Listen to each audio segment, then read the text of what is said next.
Hey everyone, मैं हूं CMA Dhanraj और आप देख रहे हैं हमारा चैनल सीएमए मेड इजी। तो कैसी चल रही है आप सबकी पढ़ाई? होप सो आपकी पढ़ाई बहुत बढ़िया चल रही होगी और आप लोगों ने जो टारगेट किया है सितंबर 2020 फाउंडेशन एग्ज़ाम को, उसकी प्रिपरेशन बहुत बढ़िया चल रही होगी। हम लोग यहाँ पर बात कर रहे हैं आज इस वीडियो में 4.2 पार्ट बी जो है, यानी कि फंडामेंटल्स ऑफ कॉस्ट अकाउंटिंग का 4.2 टॉपिक आज हम लोग डिस्कस करने वाले हैं, जो कि है classification of cost. Important point है गाइस, यहाँ पर आपको एग्जाम में इसमें से बहुत सारे एमसीक्यूज पूछे जा सकते हैं। तो क्लासिफिकेशन ऑफ कॉस्ट की अगर हम बात करें तो इसमें अलग अलग तरीके से कॉस्ट को डिफाइन किया गया है और ये डिटेल में भी हम डिस्कस करेंगे। जैसे अगर हम देखें नेचर के अकॉर्डिंग तो मटेरियल, लेबर, एक्सपेंसेस में बांटा गया है। फंक्शंस की बात करें तो मैन्युफैक्चरिंग एंड प्रोडक्ट कॉस्ट या commercial cost. Degree of traceability of to the product की बात करें तो डायरेक्ट कॉस्ट और इनडायरेक्ट कॉस्ट, ठीक है, प्रत्यक्ष और अप्रत्यक्ष लागतें होती हैं। अगर चेंज ऑफ एक्टिविटी और वॉल्यूम की बात करें तो फिक्स्ड कॉस्ट यानी कि स्थिर लागत जो होती है, वेरिएबल कॉस्ट अस्थिर लागत या परिवर्तनशील कॉस्ट कॉल बोलते हैं। सेमी वेरिएबल जो आधी फिक्स होती है और आधी वेरिएबल होती है। कंट्रोलेबिलिटी की अगर हम बात करें तो कंट्रोलेबल कॉस्ट जो हमारे हाथ में और अनकंट्रोलेबल कॉस्ट जो हमारे हाथ में नहीं है। नॉर्मलिटी की बात करें तो नॉर्मल कॉस्ट और एबनॉर्मल कॉस्ट। नॉर्मल कॉस्ट जो नॉर्मली हम बिजनेस करते हैं तब आती है और एबनॉर्मल कॉस्ट जो प्राकृतिक कारणों से होती है। नॉर्मल कॉस्ट जो प्राकृतिक कारणों से होती है और एबनॉर्मल कॉस्ट जो अप्राकृतिक कारणों से होती है, हमारी वजह से होती है। By relationship with accounting period की बात करें तो कैपिटल कॉस्ट और रेवेन्यू कॉस्ट होती है। बाय टाइम की बात करें तो हिस्टोरिकल और प्री डिटरमाइंड कॉस्ट होती है। हिस्टोरिकल पास्ट की कॉस्ट, प्री डिटरमाइंड फ्यूचर की कॉस्ट। अकॉर्डिंग टू प्लानिंग की बात करें तो बजटेड कॉस्ट होती है फ्यूचर के लिए और स्टैंडर्ड कॉस्ट होती है पास्ट की, आप कह सकते हो। पास्ट के बेस को बनाकर हम डिसाइड करते हैं। एसोसिएशन विद द प्रोडक्ट की बात करें तो प्रोडक्ट कॉस्ट और पीरियड कॉस्ट होती है। बाय मार्जिनल डिसीजंस मेकिंग की अगर हम पॉइंट ऑफ व्यू से बात करें तो marginal cost, out of pocket cost, differential cost, sum cost, imputed और नॉमिनल कॉस्ट, अपॉर्चुनिटी कॉस्ट और रिप्लेसमेंट कॉस्ट। गाइस, इसमें मार्जिनल डिसीजंस बहुत इंपॉर्टेंट है, लेकिन ये सारी जो चीज़ें हैं ये आपको यहाँ पर बस हम इनका इंट्रो देखेंगे और इस साल यानी कि फाउंडेशन में आप ज़्यादा डिटेल में इन चीज़ों को नहीं देखोगे। इन सभी कॉस्ट का हम एक बार इंट्रो देख लेते हैं फटाफट। तो now each of the classification will be discuss in detail by nature element analytical cost. Analytical classification की बात करें नेचर ऑफ एलिमेंट की, तो according to classification of cost are divided into three categories: material, labor and expenses. There can be further sub-classified each element, for example material into raw material components, spare parts, consumable stores. Material cost को another फिर और तीन part में बांट दिया गया है, जिसमें एक है material into raw material components, spare parts और consumable stores, packing materials.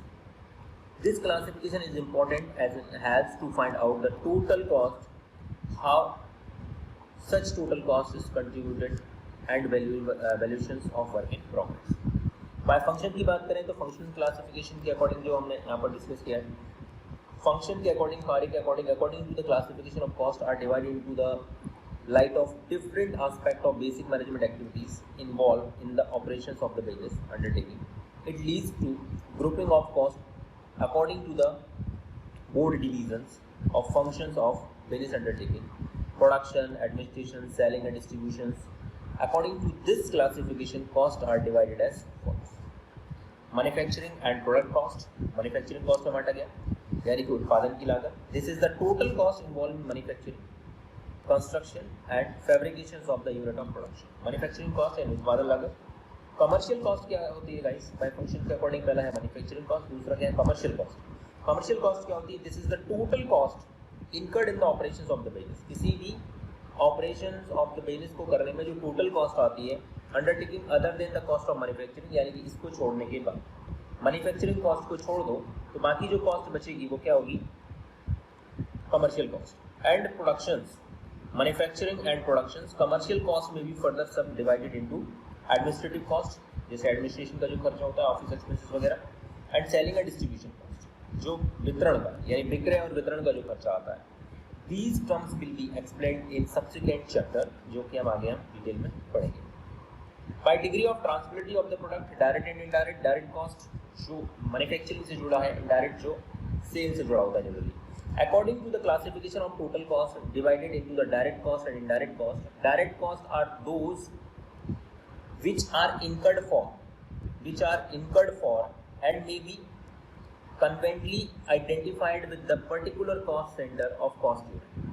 Material used and labor employed in the manufacturing or article of particular process of production are common example of direct cost. जैसे कि जो production से related है, जैसे इसमें बोला है कि एम्प्लॉय की कॉस्ट और मटेरियल की कॉस्ट, जो कि डायरेक्टली प्रोडक्ट से रिलेटेड है, मैन्युफैक्चरिंग से रिलेटेड है. इनडायरेक्ट कॉस्ट कौन सी होती है गाइस? इनडायरेक्ट कॉस्ट वो कॉस्ट होती है, those cost which are incurred for the benefit of number of cost centers or cost unit and cannot be conveniently identified with the particular cost center or cost unit. Example of indirect cost include rent of building, management salary, machinery, depreciation, etc. The nature of the business and the cost unit chosen will be determined which costs are direct and which are indirect. For example, the hire of mobile crane for use of contractor at a site would be regarded as direct cost. अगर हम एक site की बात करें हमने एक site पर हमने एक क्रेन मंगाई है तो वो एक कॉन्ट्रैक्टर के लिए डायरेक्ट कॉस्ट होगी, but the crane is used as a part of the service of the factory. The hire charges would be regarded as indirect cost because it will be probably benefit more than one cost centre. अगर हम किसी building को सुधारने के लिए क्या हम उस मैन्युफैक्चरिंग से रिलेटेड काम के लिए नहीं बुला रहे हैं, क्रेन को हम ओवरऑल किसी एक पर्टिकुलर काम के लिए बुला रहे हैं जिसमें बहुत सारे काम होंगे एक साथ, तो वो फिर वो डायरेक्ट कॉस्ट नहीं होगी, इनडायरेक्ट कॉस्ट हो जाएगी. The importance of the distinction जरूरी क्यों है of the cost into direct and indirect lies in the fact that direct cost of product और activity can be accurately determined while indirect cost have to be apportioned on the certain assumption as regarded their incidence. मतलब indirect cost को हमने इसलिए अलग किया है क्योंकि indirect cost में हो सकता है 100 रुपये का खर्चा आया होगा, लेकिन 100 रुपये के खर्चे में 5 काम हुए, तो इसमें पूरा कंट्रीब्यूट नहीं हुआ है. हम कह सकते हैं हमारा 20 रुपये का ही हमारे इस पोर्शन में या हमारे प्रोडक्शन में यूज हुआ है. लेकिन डायरेक्ट कॉस्ट वो होती है जैसे मटेरियल है, मटेरियल टोटली प्रोडक्शन में यूज हो रहा है, इसका और कहीं यूज नहीं होगा. लेकिन जैसे कि हम बात करें, अगर हम ओवरऑल हमारा बिजली का बिल आया है, बिजली का बिल अगर 500 रुपये आता है जिसमें ऑफिस में भी बिजली जलती है, फैक्ट्री में भी जलती है, तो वो चीज़ अलग अलग हो गई गाइस. यहाँ पर वो इनडायरेक्टली कंट्रीब्यूट हो रही है, डायरेक्टली नहीं. तो इसलिए डायरेक्टली कॉस्ट वो जो कि प्रोडक्ट से डायरेक्ट रिलेटेड है, लेकिन इनडायरेक्ट कॉस्ट वो जो प्रोडक्ट में डायरेक्टली कॉन्ट्रीब्यूट नहीं हुआ, इनडायरेक्टली कॉन्ट्रीब्यूट हुई है. बाय चेंजेस इन एक्टिविटी और वॉल्यूम की अगर हम बात करें तो फिक्स कॉस्ट और वेरिएबल कॉस्ट होती है. फिक्स कॉस्ट कौन सी सबसे पहले हम बात कर लेते हैं इसकी, by change of activity of volume के according to the classification of cost are classified according to their behaviour of relation and changes in the level of the activity of volume of production. On this basis cost are classified in the group of fix and variable and semi variable. देखो guys, fix cost क्या होती है, आप fix cost को ऐसे देख सकते हो. Fix cost for example, generally fix cost वो होती है जो प्रोडक्शन से जिसका प्रोडक्शन के लेवल का इम्पैक्ट नहीं आता है, जो हमेशा बराबर रहती है चाहे प्रोडक्शन करो या ना करो. वेरिएबल कॉस्ट कौन सी होती है, जो कि हर लेवल पर चेंज होती है, जितना प्रोडक्शन बढ़ाओगे उतना बढ़ेगी.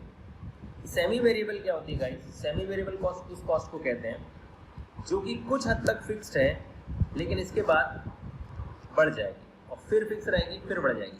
इसको हम कहते हैं सेमी वेरिएबल. यानी कोई ऐसा खर्चा जो एक लेवल तक प्रोडक्शन करोगे तो फिक्स रहेगा, इसके बाद फिर बढ़ेगा, फिर कुछ दिन तक मतलब आधा हिस्सा बढ़ेगा और आधा फिक्स रहेगा. इसको सेमी वेरिएबल कह सकते हैं. चलिए डिटेल में हम डिस्कस करते हैं इसको. फिक्स कॉस्ट कौन सी होती है? Fix cost are commonly describe, generally जैसे रेंट वगैरह होता है, describe those which remains fix in total amount with the increase और decrease in the volume of the output of the product activity for given period of time. जैसे rent का खर्चा, चाहे आप प्रोडक्शन बढ़ा लो या कम कर लो उतना ही लगेगा. Fix cost per unit decrease as a production increase. हाँ, ये एक चीज़ मैं आपको पहले भी बता चुका हूँ लेकिन फिर भी देख लीजिए. फिक्स कॉस्ट की अगर हम बात करें गाइस, तो फिक्स कॉस्ट ओवरऑल कभी चेंज नहीं होती, ओवरऑल हमेशा फिक्स रहती है. लेकिन अगर हम यूनिट वाइज देखें तो यूनिट के हिसाब से सीधी सी बात है, अगर 50,000 का रेंट है, अगर आप 100 यूनिट 1000 यूनिट बनाते हो तो जो खर्चा आ रहा है वो 50 रुपये आ रहा है. लेकिन वहीं अगर आप यूनिट की बात करें पर यूनिट आ रहा है. लेकिन अगर हम 50,000 यूनिट 50,000 का रेंट है और अगर हम 10,000 यूनिट बनाने लग जाते हैं गाइस, तो अब जो खर्चा आएगा 5 रुपये पर यूनिट आएगा. यानी फिक्स कॉस्ट वो खर्चा होती है जो ओवरऑल यूनिट ऑफ प्रोडक्शन की वजह से पर यूनिट तो कम ज़्यादा हो सकती है, बट ओवरऑल कोई चेंजेस नहीं आ रहा है इसमें, यानी फिक्स कॉस्ट ओवरऑल फिक्स रहती है। जैसा कि यहाँ पे भी डिस्क्राइब किया गया है, fix cost as per decrease as production increase and increase as per production decline. Example of fixed costs are rent, insurance, factory building, factory manager salary, etc. These fixed costs are constant in total amount but fluctuate per unit of as a production. यानी constant अगर overall amount की बात करें तो क्या बोल रहा है guys, these fixed costs are constant in total amount. यहाँ पर आप सभी लोग ध्यान दें, total amount fix रहता है इसका, but fluctuate होती है per unit as production changes. These costs are known as period cost because these are dependent on time rather than on output. Output क्या होगा इस पर कोई डिपेंड नहीं करता, टाइम पे डिपेंड करता है। रेंट हम टाइम के अकॉर्डिंग देते हैं, 1 महीना यूज कर लिया रेंट दो, सैलरी भी महीने के हिसाब से दी जाती है मैनेजर वगैरह की, फैक्ट्री बिल्डिंग इंश्योरेंस भी टाइम का ही होता है 1 साल का। Such cost remain constant per unit of time, such as factory rent of ₹10,000 per month remaining same for every month irrespective of output of everyone. आपका आउटपुट कितना होता है इससे उसको कोई फर्क नहीं पड़ता, खर्चा सेम रहेगा। क्लासिफिकेशन ऑफ फिक्स कॉस्ट की बात करें तो कमिटेड कॉस्ट होती है, अब फिक्स कॉस्ट को भी क्लासिफाई किया गया है। कमिटेड कॉस्ट कौन सी होती है guys? These cost are result of inevitable consequences of commitments previously made are incurred to maintain certain facilities and cannot be quickly eliminated, जिनको एकदम से खत्म नहीं किया जा सकता। The management has a little no discretion of such type of cost, that is rent, insurance, depreciation, building equipment, etc. Policy and managed cost की बात करें तो यहाँ पर जो policy and managed cost में कौन सी आती है? Policy costs are incurred for implementing some management policies as executive development, housing, etc. and are often discretionary. Managed costs are incurred to ensure the operating existence of the company, that is staff service etc. यानी कि ये policy managed cost होती है, staff का जो हमको salary वगैरह देना है। एक होगी कमिटेड कॉस्ट जो हमको देना ही देना है, और एक हो गया स्टाफ का सैलरी जो हम थोड़ा आगे पीछे दे सकते हैं, तो उसको हमने नाम दे दिया मैनेज्ड कॉस्ट। डिस्क्रिशनरी कॉस्ट कौन सी होती है? These cost are not related to the operations but can be controlled by the management. These costs are arise from the some policy decisions, new research etc. and can be eliminated or reduced to the desirable level at the discretion of the management. अगर management चाहे तो इसे कुछ हद तक eliminate कर सकता है, बट खत्म तो नहीं होगा। स्टेप कॉस्ट होती है, such cost are constant for a given level of output and then increase by fix amount at the higher level of output. इसका मतलब हो गया जैसे फॉर एग्जांपल आपके पास एक रूम है जिसकी कैपेसिटी है, आप एक रूम में इसमें 50 टन हम लोग सामान, एक गोडाउन है, गोडाउन कह लो इसको, इसमें 5000 kg हम लोग माल भर सकते हैं और इसका रेंट है 5000 रुपीज़। अब गाइस अगर हमारे पास 1000 kg और सामान रखना है तो अब हमको क्या करना पड़ेगा, एक और नया रूम बनवाना पड़ेगा। तो हम कह सकते हैं इसको कहते हैं स्टेप कॉस्ट। एक लेवल तक यानी 5000 kg तक, अगर यानी 4000 यानी 1 kg से लेकर 1 kg से लेकर कहाँ तक 500 kg तक तो हमारा यही गोडाउन सफिशिएंट है। लेकिन अगर 5000 के ऊपर 1 से लेकर हम कितना ही रख लें, अगर इसकी भी हमने कैपेसिटी अगर 1000 का है तो फिर हमको एक अनदर गोडाउन लेना पड़ेगा। यानी कि सिंपल सा फंडा है, इसको बोलते हैं स्टेप कॉस्ट, एक स्टेप लेवल पर बढ़ती जाती है। वेरिएबल कॉस्ट क्या होती है गाइस, जो कि मैं आपको बता चुका हूँ।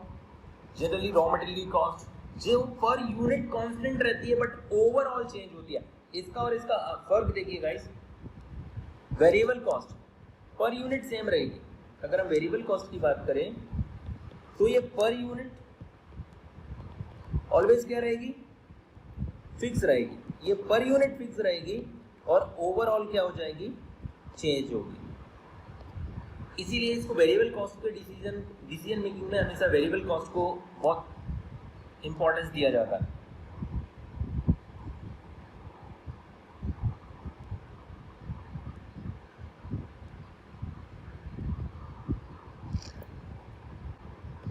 हाँ, अब वेरिएबल कॉस्ट हो गया। वेरिएबल कॉस्ट के बाद हम बात कर लेते हैं, सॉरी वेरिएबल कॉस्ट क्या होती है? Variable costs are those which vary in total in direct proportions to the volume of output. These costs per unit remain relatively constant with changes in the production. Thus, variable costs fluctuate in total amount, but it tends to remain constant per unit as the production activity changes. Example are direct material cost, direct labor cost, power, repair, etc. Such costs are known as product cost because they depend on the quantum of output rather than the time. इसीलिए इनको variable cost कहते हैं। ये time पर depend नहीं करती, ये जितना प्रोडक्शन ज्यादा करोगे उतना ज्यादा और जितना कम करोगे उतना कम। सेमी वेरिएबल कॉस्ट कौन सी होती है गाइस?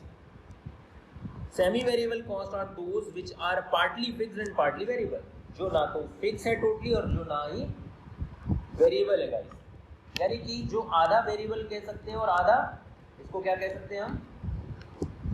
फिक्स कह सकते हैं। For example, telephone expenses include in the fixed portions of monthly charges plus variable charges according to the cost. जैसे हमारा बिजली बिल भी आता है, कह सकते हो आप, जैसे कि फिक्स आप यूज करो ना करो 400 आएगा, इसके बाद आप जितना यूज करोगे आप पर यूनिट आपको 10 रुपीज देना है। तो thus total telephone expenses are semi variable. Other example of such cost are depreciation, repair, maintenance and building and plant etc. ये वेरिएबल है। कंट्रोलेबिलिटी के हिसाब से बात कर लेते हैं गाइस। कंट्रोलेबल कॉस्ट और अनकंट्रोलेबल, जिसको नियंत्रण में किया जा सकता है और जिसको नियंत्रण नहीं किया जा सकता, are those cost which can be influenced by the actions of the specified number of undertaking, that is say cost which are least partly within the control of the management. जो management के control में उसको controllable, जो control में नहीं है उसको non controllable. An organization is divided into a number of responsibility centers and controllable costs incurred in the particular cost center be influenced by the actions of the manager responsible to the center. Generally speaking, all direct costs including direct material, direct labor and some of the overhead expenses are controllable by lower level of management. और uncontrollable कौन सी हो जाएगी?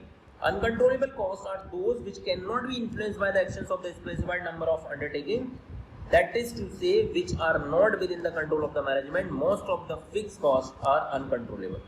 For example, rent of the building not controlled in the management of the managerial salary, overhead costs which are incurred by the service sections and apportioned to the another which receives the service is also not controllable by the rater. यानी जो हमारे control में नहीं है, जो management के control में नहीं है, जैसे रेंट आपके कंट्रोल में नहीं है भाई, वो तो फिक्स है, उसको आपको देना ही पड़ेगा। नॉर्मलिटी की बात करें तो बाय नॉर्मल कॉस्ट और एबनॉर्मल कॉस्ट होती है। नॉर्मल कॉस्ट कौन सी होती है? It is a cost which is normally incurred in the given level of output in the condition in which that level of output is normally attained. That is a part of cost of production. Abnormal cost जो हमारी वजह से होती है, it is the cost which is not normally incurred in the given level of output in the conditions which that level of output normally attained. It is not part of cost of production and charged to costing profit and loss account. हम बात कर सकते हैं कि ये जो होती है ये पार्ट नहीं होती किसका? It is not a part of cost of production and charge to costing profit and loss account में चार्ज भले की जाए लेकिन ये प्रोडक्शन का कॉस्ट नहीं माना जाता है। बाय रिलेशनशिप की बात करें तो capital and revenue, capital cost कौन सी होती है गाइस? जो हमारे एसेट से रिलेटेड होते हैं, रेवेन्यू से रिलेटेड जो हमको इनकम अर्न करने में जो कॉस्ट हम इनकर्ड करते हैं, जैसे सेल के रिगार्डिंग जो खर्चे किए वो रेवेन्यू एक्सपेंसेस हैं, एसेट्स वगैरह खरीदने के रिगार्डिंग जो खर्चे किए वो कैपिटल एक्सपेंसेस है, आपने 11-12 में अच्छे से पढ़ा होगा। बाय टाइम की बात करें, historical cost and pre determined cost. Historical cost जिसको हम पास्ट कॉस्ट भी बोलते हैं, the cost which are ascertained after being incurred are called historical cost। जो हमने खर्चा कर दिया इसके बाद ascertain कर रहे हैं। Such costs are availed only when the productions of particular things has already been done. Such costs are only of historical value and not at all output, all helpful for cost control purpose. Basic characteristics of such costs are, इसके basic characteristics क्या होते हैं? They are based on the recorded facts. They can be verified because they are always supported by the evidence of their occurrence। जैसे bill वगैरह होगा आपके पास, आपने जो भी मशीनें वगैरह खरीदी हैं, एविडेंस इनका अवेलेबल रहता है। They are mostly objective because they are relate to happenings which have already taken place. Predetermined cost जिसको हम future cost बोल सकते हैं। Such costs are estimated cost that is computed in advance of productions taking into considerations the previous period cost and the factors affecting such cost। Predetermined cost determined on the scientific basis become standard cost. Such cost when compared with the actual cost will give the reasons of the variance, will help the management to fix the responsibility, take remedial actions of avoidance recurrence in future. यानी predetermined cost generally हम तब calculate करते हैं जब management को लगता है यार फ्यूचर में कोई चीज़ पहले से कैलकुलेट कर लो ताकि नुकसान ना हो। यानी कि फॉर एग्जांपल आपको बुखार आ गया तो आपको कहा जाता है प्रिकॉशन ले लीजिए, पैरासिटामोल ले लीजिए, तो वो हो गई प्रीडिटरमाइंड कॉस्ट। अगर नहीं लोगे तो आपने पहले से बता दिया आप बीमार हो जाओगे और आप फिर हॉस्पिटल में एडमिट होना पड़ेगा और फिर लंबी कहानी हो जाएगी। इसलिए हमने पहले से कैलकुलेट कर लिया और एक छोटी सी गोली खा ली ताकि प्रीडिटरमाइंड कॉस्ट हमको पता है अगर हम बीमार हो जाते हैं तो उसकी वजह से कितना नुकसान होगा। दूसरा, according to planning and control budgeted cost. Guys ये हम पहले देख चुके हैं budgeted cost, standard cost. Budgeted cost क्या होती है? Budgeted cost represent an estimate of expenditure for different phases of business operation such as manufacturing, administration, sales, research, development etcetera. Coordinated and a well convinced framework for the period of time in future which is subsequently become the written expansions of management targets to be achieved। यानी budgeted cost वो होती है जो generally हम future के लिए हम लोग डिसीजन लेते हैं कि फ्यूचर में किसी प्रोडक्शन को या किसी प्रोडक्ट को बनाने का खर्चा क्या आएगा, उसको हम बजटेड कॉस्ट बोलते हैं फ्यूचर के लिए जो हम कैलकुलेट करते हैं। Various budgeted are prepared for various phases such as raw material cost budget, labor cost budget, cost of production budget, manufacturing overhead budget, office and administration overhead budget, etc. Continuous comparison of actual performance, that is actual cost, with that of budgeted cost is made so as to report in variations from the budgeted cost to be management for corrective actions, ताकि हम future में corrective action ले सकें, हम future में अपने खर्चों को बजट में रख सकें। इसलिए हम बजटेड कॉस्ट का मतलब हो गया कहीं ना कहीं जो फ्यूचर में जो कॉस्ट होने वाली है उसके लिए आज ही आपने एडवांस में एक एजेंडा रेडी कर लिया, एक बजट बना लिया, तो उसको बजटेड कॉस्ट बोलते हैं। फिर जो आगे जाके जो एंड में जाके जो पता चलेगा वो एक्चुअल कॉस्ट होगा। और बजटेड कॉस्ट जनरली डिपेंड होती है स्टैंडर्ड कॉस्ट में। स्टैंडर्ड जनरली पास्ट के बेसिस पर लिया जाता है। स्टैंडर्ड कॉस्ट क्या होती है, चलिए इसको पढ़ते हैं। Standard cost are translated into actual operations through the instrument of standard cost. The Chartered Institute of Management Accounting, London defines standard cost are a predetermined cost based on a technical estimate for material, labor and overhead for a selected period of time and for the prescribed set of working conditions. Thus, the standard cost is determined in advance of productions of what should be the cost. Advance में हम लोग determine कर लेते हैं, लेकिन generally इसके लिए हम यूज करते हैं पास्ट का data. Budgeted cost of standard cost are similar to each other to the extent of the both them represent estimated for the cost of period of time in future. It spite of this differ of the following aspect. इनकी वजह से ये अलग अलग होती है। Standard cost are scientifically predetermined cost of every aspect of business activity, whereas budgeted cost की हम बात करें तो वर estimate made on the basis of past actual financial accounting data adjusted in the future. Standard का मतलब हो गया हम पास्ट के बेस पर हम फ्यूचर में अंदाजा लगा रहे इतना खर्चा आएगा, लेकिन बजट जो होता है पूरा पास्ट के बेस पर फ्यूचर के लिए बनाया जाता है।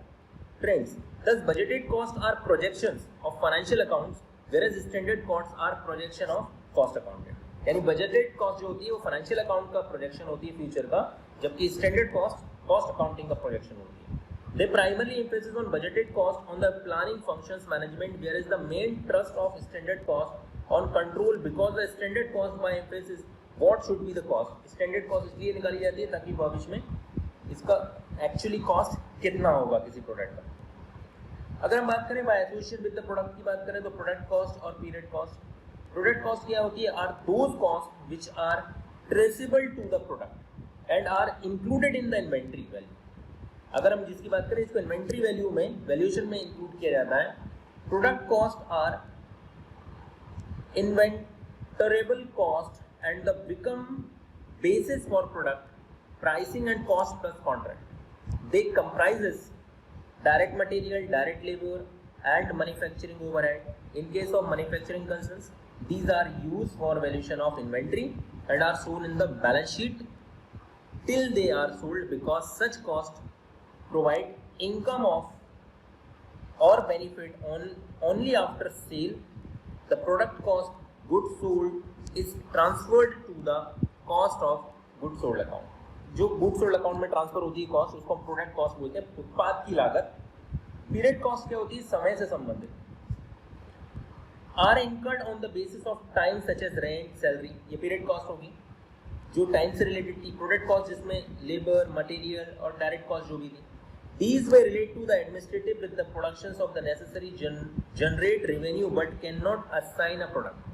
These are charged to the period in which these are incurred and treated as expenses. The net income of the concern influenced by the both period cost, product cost are included in the cost of production. Definitely time का cost भी हम लेंगे और product का cost भी लेंगे, तभी हमारा total cost निकलेगा. After income till the sold, period costs are charged to the period in which these are incurred, यानी कि accrual concept के according जिस समय से रहेगी उस समय में वो चार्ज की जाएगी. For manager decision point of view से ये guys यहाँ से important point start होते हैं. Manager decision point of view से अगर हम बात करें तो marginal cost क्या होती है? The total variable cost, that is prime cost plus variable overhead. It is based on the distinction between fixed and variable cost. Fixed costs are ignored and only variable costs are taken into the consideration for the determining the cost of production and value of work in progress for finished goods. Decision लेते समय अगर proposal को accept किया जाए या ना किया जाए तो मार्जिनल कॉस्ट ये कहता है कि ओनली मार्जिनल कॉस्ट क्या है? Variable cost. यानी कि किसी प्रपोजल को एक्सेप्ट करने के लिए फिक्स कॉस्ट को इग्नोर किया जाता है, ओनली मार्जिनल कॉस्ट या हम कह सकते हैं वेरिएबल कॉस्ट को ध्यान में दिया जाता है. आउट ऑफ पॉकेट कॉस्ट क्या होती है guys? This is the portion of the cost which involve payment of outsider. इसको हम outsider को payment कर रहे हैं. Gives rise to cash expenditure as proposed to such cost is a depreciation which is do not involve in the any cash expenditure. Such costs are relevant for price fixations during the recessions or when make or buy decisions decision is to be made. तो इसको हम वो कहते हैं जो out of pocket cost होती है, हमारी जेब से खर्चा नहीं हो रहा है, लेकिन डिसीजन लेते समय आपको बहुत ध्यान में रखना है. जैसे कि डेप्रिसिएशन का एग्जांपल लिया इन्होंने. डेप्रिसिएशन हमारी जेब से नहीं जाता है, लेकिन ये बताओ आप कोई मशीन खरीदोगे और उसका यूज करोगे बिजनेस में तो उस पर डेप्रिसिएशन लगेगा, तो वो आपकी कॉस्ट होती है, भले ही वो आपकी जेब से जा रही हो जा रही. यानी पास्ट में आपने जब मशीन खरीदा था तब तो वो पैसा गया था ना, तो इनको बोलते हैं out of pocket cost. Differential cost, the change in cost due to the changes in the level of activity pattern or method of production known as differential cost. If the change of increase the cost, it will be called incremental cost. If there is a decrease in the cost resulting from decrease in output, the difference is known as decremental cost. जैसे for example आप अभी 500 unit बनाते हो, आपने 500 unit से 600 unit बनाना शुरू कर दिया, तो जो खर्चा आएगा उसको हम क्या नाम देंगे? Incremental cost. ठीक है, इसको क्या कहा जाएगा? Incremental cost. और अगर आप 500 बनाते हो और अब आप 400 यूनिट बनाने लगे तो जो आपने प्लस यहाँ पर 100 किया था तो इंक्रीमेंटल और माइनस जो 100 किया है तो डिक्रीमेंटल कॉस्ट. इसको कहते हैं डिफरेंशियल कॉस्ट. संक कॉस्ट कौन सी होती है गाइस? संक कॉस्ट उसको बोलते हैं जो आज की डेट में जिसका कोई काम नहीं, जो हमारा खर्चा होना था हो गया, आप प्रोडक्शन करोगे तब भी नहीं वापस होगा और नहीं करोगे तब भी नहीं वापस होगा. Sunk cost are irrecoverable cost is cost for completed abandonment of plant. It is the written down value of the abandoned plant less its salvage value. Such costs are not relevant to decision making, are not affected the increase or decrease the volume. For example, आपने कोई खर्चा किया था विज्ञापन पे, अगर आज आप प्रोडक्शन बंद कर दो तब भी वो रिकवर नहीं होगी और करते रहोगे तब भी उसका हम कह सकते हैं कुछ जो फायदा मिलेगा वो मिलेगा, नहीं करोगे तो उसका कोई फायदा नहीं मिलेगा. Thus expenditure which is taken place irrecoverable होते हैं. In a situation, it is treated as sunk cost for taking the management decision with future implications. Sunk cost and irrelevant cost. If decision has to be made for replacing the existing plant, the book value of the plant less salvage value, if any, will be sunk cost and will be irrelevant for cost of taking the decisions of the replacement of the existing plant. जैसे उन्होंने कहा कि भाई हमारी कोई plant है हमारे पास, हम उसको रिप्लेस कर रहे हैं, तो फॉर एग्जांपल उसकी बुक वैल्यू है 500 रुपये की और उसको हम उसकी जो सैल्वेज वैल्यू है वो है 400 की. तो भैया अब आप बोल रहे हो 500 का है लेकिन आज वो बिक रहा है 400 में, तो 100 रुपये आपका गया, वो आएगा नहीं, सम कॉस्ट है, गया वो तो पैसा। इम्प्यूटेड और नॉशनल कॉस्ट क्या होती है? जनरली इसको बोलते हैं फ्यूचर की कॉस्ट, नॉशनल अंदाजे के आधार पर। Imputed cost and notional cost have to be same meaning. The American equivalent term for the British term notional cost is imputed cost. These costs are notional in nature and do not involve in cash outlay. The Chartered Institute of Management Accounting London defines the notional cost, the value of benefit where no actual cost is incurred. Actual cost कुछ incurred नहीं होगी. Even though such costs do not involve any cash outflow but are taken into consideration while making the management decisions. Example of such costs are notional rent charge on business premises owned by the proprietor, interest on capital which is no interest has been paid when alternative capital investment. जैसे कि for example आपका खुद का building है, उसका rent आप एक अंदाजे ले रहे हो, अगर हमारा बिल्डिंग नहीं होता तो हम कितना पैसा देते, हमारा कैपिटल नहीं होता तो हम कितना ब्याज देते, ये हो जाते हैं notional cost. Project are being evaluated is necessary to consider the imputed interest on capital before the decisions is arrive as to which the most profitable project. ताकि हमको ये खर्चा कैलकुलेट करना पड़ता है ताकि हम प्रॉफिटेबल प्रोजेक्ट निकाल सकें. अपॉर्चुनिटी कॉस्ट का मतलब गाइस सिंपल सा है, अगर आपके पास एक ऑप्शन बी था, ऑप्शन ए है और एक आपके पास ऑप्शन बी है, अगर आप ऑप्शन ए पर जाते हो तो आपको 2000 रुपये का फायदा हो रहा है और ऑप्शन बी पे जाते हो तो आपको 2500 रुपये का फायदा हो रहा है, तो आप बेस्ट प्लान चूज करने जाओगे तो सेकंड बेस्ट प्लान आप खो दोगे, यानी इसको कहते हैं अपॉर्चुनिटी कॉस्ट. 2500 रुपये के प्लान पर जाते हो तो 2000 का प्लान आप ऑप्ट नहीं कर पाओगे. It is called opportunity cost, जिसे हम बोलते हैं हिंदी में अवसर लागत. यानी एक अच्छे अवसर को पाने के लिए एक दूसरा अवसर को होना पड़ता है. फॉर एग्जाम्पल आपके भाई की शादी है और आपका एग्जाम है फाउंडेशन का. अब आप बेस्ट क्या होगा कि आप डिपेंड करता है आप पर, सर हम अगर शादी में जाते हैं तो एग्जाम छूट जाएगा, एग्जाम में जाते हैं तो शादी छूट जाएगी, तो भाई डेफिनेटली एक आपके लिए अपॉर्चुनिटी कॉस्ट बन जाएगी. रिप्लेसमेंट कॉस्ट सिंपल सा फंडा है, अगर एक ओल्ड प्लांट को न्यू के साथ रिप्लेस किया जाता है तो उसकी क्या कॉस्ट आएगी, उसको हम रिप्लेसमेंट कॉस्ट कहते हैं. Avoidable and unavoidable, avoidable cost जिसका हम अवॉइड कर सकते हैं, अनअवॉइडेबल जिसको हम अवॉइड नहीं कर सकते. फॉर एग्जाम्पल अगर भूकंप आएगा, अर्थक्वेक आएगा, तो जो लॉस होगा वो अनअवॉइडेबल कॉस्ट होगी. और फॉर एग्जाम्पल आग लग रही है और आपने आग बुझा दी और कुछ चीज़ों को आपने कंट्रोल कर लिया, अपने कंट्रोल में, उनको बोलते हैं अवॉइडेबल. जिनको हम फॉर एग्जाम्पल आग क्यों लगती है, शॉर्ट सर्किट की वजह से, तो अगर आप प्रॉपर मेंटेनेंस करोगे तो उसको कम कर सकते हो, तो ये अवॉइडेबल कॉस्ट है. लेकिन अर्थक्वेक अगर आएगा तो लॉस होना स्वाभाविक है, तो वो अनअवॉइडेबल कॉस्ट हो जाएगा. टाइप्स ऑफ कॉस्टिंग की बात करें तो following are the main types of costing a certain cost. Uniform costing, marginal costing, standard costing, historical costing, direct costing, absorption costing. अब ये types of costing. Uniform costing क्या होती है? यूनिफॉर्म कॉस्टिंग की बात करें तो it is the use for same costing principle and practice by several undertaking for common control of comparison of cost, जो सबके लिए एक जैसी रहे, यूनिफॉर्म कॉस्टिंग. मार्जिनल कॉस्टिंग क्या होती है? It is the ascertainment of the marginal cost by differentiations between the fixed and variable cost. It is used to ascertain the effect of change in volume or type of output on product. यानी अगर हम एक level of production बढ़ाते हैं तो उस level पर जाकर हमको कॉस्ट में कितना डिफरेंस आएगा, इसके बारे में मार्जिनल कॉस्ट. मार्जिनल मतलब डिफरेंस, मार्जिन मतलब डिफरेंस.